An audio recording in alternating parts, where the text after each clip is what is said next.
শপথ নিয়েছেন প্রধান নির্বাচন কমিশনার এএমএম নাসির উদ্দিন এবং ৪ নির্বাচন কমিশনার। দুপুর ১:৩০টার দিকে সুপ্রিম কোর্টের জাজেস লাউঞ্জে তাদেরকে শপথ পাঠ করান প্রধান বিচারপতি সৈয়দ রেফাত আহমেদ। এর আগে ২১শে নভেম্বর রাষ্ট্রপতির নির্দেশে নতুন নির্বাচন কমিশন গঠন করা হয়।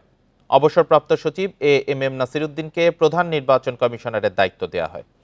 এছাড়া সাবেক অতিরিক্ত সচিব মোহাম্মদ আনোয়ারুল ইসলাম সরকার, অবসরপ্রাপ্ত জেলা ও দায়রা জজ আব্দুর রহমান মাসুদ, অবসরপ্রাপ্ত যুগ্ম সচিব বেগম তহমিদা আহমদ ও অবসরপ্রাপ্ত ব্রিগেডিয়ার জেনারেল আবুল ফজল মোহাম্মদ সানাউল্লাহ নির্বাচন কমিশনার পদে নিয়োগ পান।